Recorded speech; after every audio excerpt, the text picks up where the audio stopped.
Finally अपन उस part पे आ चुके हैं जो हमारे लिए बहुत ही ज्यादा इंपॉर्टेंट है, और मुझे नहीं लगता ऐसा किसी तरीके से आपको कभी किसी ने पढ़ाया होगा बॉन्डेड एंड नॉन बॉन्डेड को। देखिए मैंने 2 अलग अलग टेबल्स के अंदर सारे ही पॉइंट्स लिख दिए हैं। अब जो मैंने यहाँ डू लिखा हुआ है, ये जो पॉइंट्स हैं ये सामने वाले पॉइंट से मैच करते हैं, मतलब वो चीजें बॉन्डेड और नॉन बॉन्डेड के अंदर कॉमन है। तो इतनी डिफरेंसेस नहीं क्रिएट करिए, इस टेबल को ऐसे के ऐसा ही नोट कर लीजिएगा। ठीक है, अब अपन स्टार्ट करते हैं नॉन बॉन्डेड से, क्योंकि उसके अंदर लगभग सारी चीजें लिखी है। मैंने डू इधर नहीं लिखा है, इधर लिखा है। आप पहले नॉन बॉन्डेड समझिए, आप बॉन्डेड अपने आप समझ जाएंगे। देखिए बॉन्डेड होने का मतलब कि आपने पहले ही कुछ इतने पैसे दे चुके हैं, जो कि मैंने आपको अभी कुछ देर पहले पढ़ाया था, उसके अंदर मैंने आपको बताया था कि आप एक सिक्योरिटी मनी डिपॉजिट करते हो। यही कारण है कि आपसे ड्यूटी जो है वो नहीं ली जाती है, क्योंकि आपने एक सिक्योरिटी मनी पे कर रखी है। तो ड्यूटी, जैसे मैंने यहां लिखा है पॉइंट कि it can be paid if product.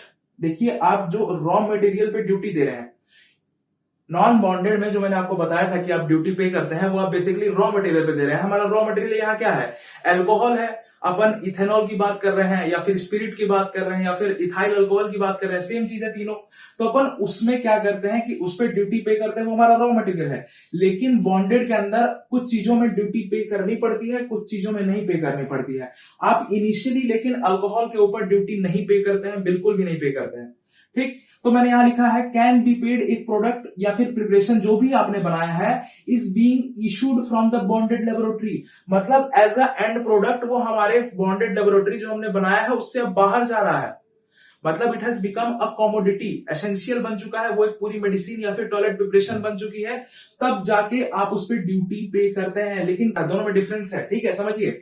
वापस आते हैं अपन फर्स्ट पॉइंट पे। चलिए, non bonded general drainage system. General drainage system का मतलब क्या है कि जहां कहीं से भी जिस भी तरीके से पाइप्स वगैरह हैं आपस में कनेक्टेड हैं, और फाइनली एक जनरल ड्रेनेज सिस्टम बनाया जा रहा है। नॉन बॉन्डेड में दूसरा पॉइंट ये हो गया electric and gas connection single cut off switch. अब देखिए इसको आप ऐसे मत समझ लीजिएगा कि इलेक्ट्रिसिटी और गैस के लिए सिंगल स्विच है। इलेक्ट्रिसिटी के लिए एक सिंगल स्विच, गैस के लिए एक अलग सिंगल स्विच, 2 स्विचेस हैं।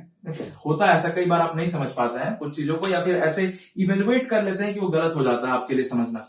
सेम चीज यहां है, मैंने दोनों के अंदर बॉन्डेड के अंदर डू लिखा है, मतलब उसमें भी जनरल ड्रेनेज सिस्टम और सिंगल स्विच कट ऑफ है, दोनों अलग अलग। इसके अंदर रेगुलेटर और स्विचेस होते हैं, regulator for gas connections and electricity के लिए स्विच। सेम चीज है।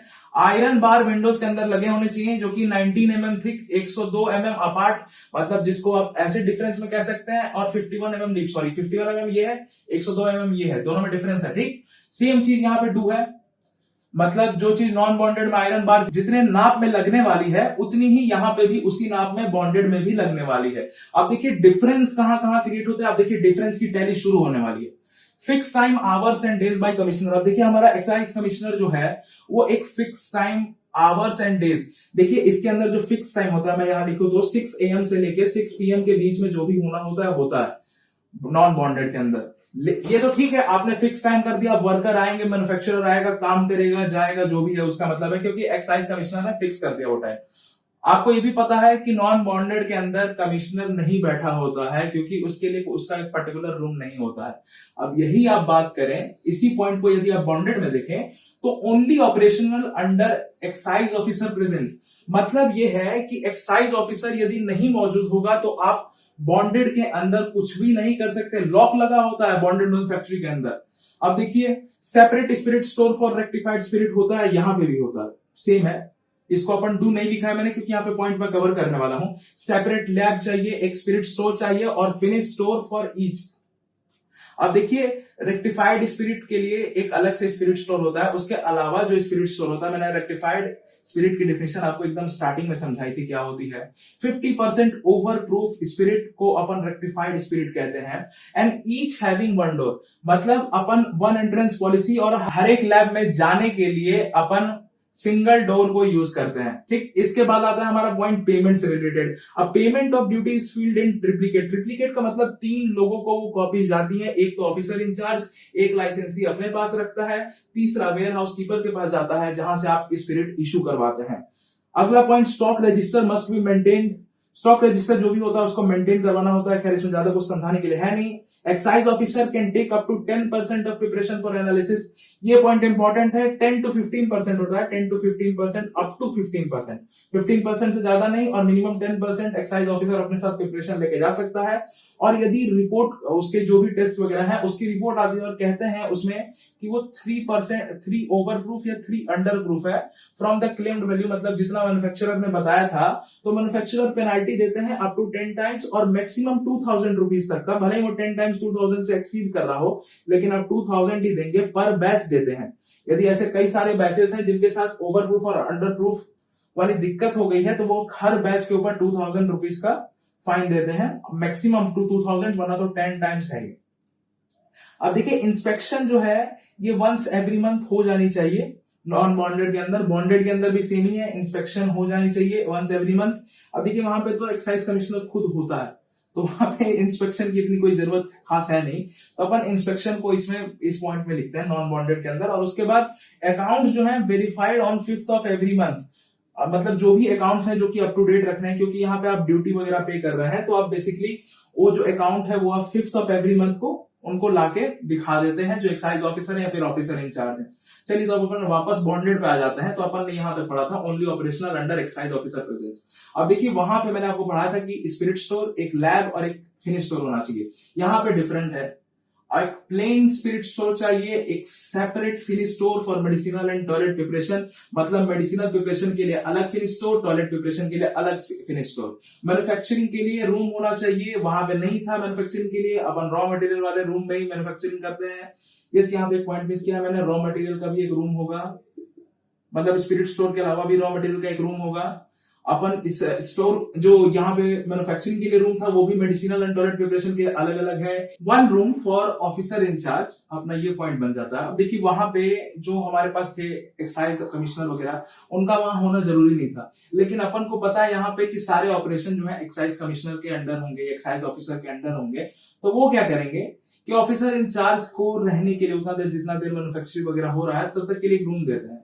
Next point, name of the room on the board with oil paint and a serial number. मतलब ये है कि आप यदि देखें, यदि आप छोटी क्लासेस में स्कूल में गए होंगे, तो आपके क्लास के सामने एक इतना बड़ा बोर्ड लगा होता था बाहर की तरफ निकला हुआ, जिसपे लिखा होता था class 1A, class 2B, class 2 3C, ऐसे करके ABC करके, और वो आपको दिखता था दूर से कि यस वो मेरी क्लास है। तो उसी हिसाब से अपन यहाँ पे भी उसके बाहर एक बोर्ड लगा रहे हैं, रूम के हर रूम के बाहर, और ये बता रहे हैं कि ये रूम इसलिए स्पेसिफाइड है, और उसको ऑयल पेंट से लिखते हैं, उसको एक सीरियल नंबर देते हैं। ठीक, नेक्स्ट पॉइंट मैंने डू यहाँ लिखा है वन एंट्रेंस पॉलिसी के लिए, वन एंट्रेंस पॉलिसी यहाँ पे भी लागू होती है। उसके बाद बचा no payment of the duty. No payment of duty मैंने आपको बता रखा है, can be paid if product या प्रिपरेशन इज, यहाँ पे पहले preparation is being issued from the bonded laboratory. मतलब क्या है कि आप ऐसे तो पे नहीं कर रहे हैं, आप प्रोडक्ट जो वो है रॉ मटेरियल के लिए, रॉ मटेरियल हमारा क्या है, रॉ मटेरियल हमारे पास अल्कोहल, इथाइल अल्कोहल या एथेनॉल, तो अपन अल्कोहल के लिए तो कभी ड्यूटी पे ही नहीं कर रहे हैं बॉन्डेड में। क्यों? क्योंकि आपसे सिक्योरिटी मनी रखवाई गई है। मैंने आपको अभी कुछ देर पहले ही पढ़ाया, जिसमें मैंने बताया आपको कि आपसे एक सिक्योरिटी मनी, एक fixed amount of money as security रखी जाती है। वो क्यों रखी जाती है? यही कि आप ड्यूटी नहीं पे कर रहे हैं तो उसकी जगह पे उसे रखा जाए, यदि आप ड्यूटी ना पे करते हुए भी प्रोडक्ट को लेके जा रहे हैं तो। अब storage in bulk, storage in bulk यहाँ पे मैंने लिखा हुआ है 2273, बुक्स के अंदर यही लिखा हुआ है, ये पर्टिकुलर अमाउंट, लेकिन आपको थोड़ा सा अपना दिमाग अच्छा चलाना है। यदि 2.5 लीटर भी दिया हो तो ये आंसर बन जाएगा। ठीक, बल्क में स्टोरेज मतलब एक बड़े कंटेनर के अंदर 2.5 लीटर अप टू 2.5 लीटर, और एक्यूरेट तो ये है इतने ml या फिर इतने लीटर, 2.5 लीटर जो है उतना हमें स्टोरेज रखना होता है बल्क के अंदर। अब इशूएबल कंटेनर है, मतलब जिसके अंदर आप इशू कर सकते हैं अपने प्रोडक्ट को, तो वो 51 ml, थोड़ा सा दिमाग लगाना है, 50 ml, ये राइट आंसर हो जाएगा आपका क्वेश्चन के अंदर। ठीक, तो इशू क्या करते हैं अपन, छोटे छोटे कंटेनर्स के अंदर प्रोडक्ट जो अपन ने बनाया है उसको इशू करते हैं, तो वो 50 ml का होता है। And declare up to date account to the officer on the 5th of every month. ठीक, सीधी सीधी बात है, जैसा यहाँ पे वेरीफाई हो रहा था वैसे यहाँ पे भी वेरीफाई हो रहा है, सेम डेट है 5th ऑफ एवरी मंथ, यहाँ पे भी 5th ऑफ एवरी मंथ, तो डिक्लेयर कर दिया जा रहा है। चलिए, तो इस तरीके से अपन बॉन्डेड एंड नॉन बॉन्डेड के अंदर आज के बाद आपको कोई दिक्कत नहीं होगी। होपफुली आपको स्क्रीनशॉट लेना तो आप स्क्रीनशॉट ले लीजिए, कोई दिक्कत नहीं है। ठीक, तो इसको ऐसे ही का ऐसे याद करिएगा। होपफुली मुझे लगता है आप कमेंट सेक्शंस में जरूर बताइएगा आपको ये जो डिफरेंस है वो कितना ठीक लगा, कितना सही लगा। बाकी तो अपन नेक्स्ट क्लास के अंदर अपन ड्रग्स एंड कॉस्मेटिक एक्ट को पढ़ेंगे ही, तो उसको भी समझना अपना लास्ट एक्ट होगा लगभग फार्मास्यूटिकल जूरिस्प्रूडेंस का।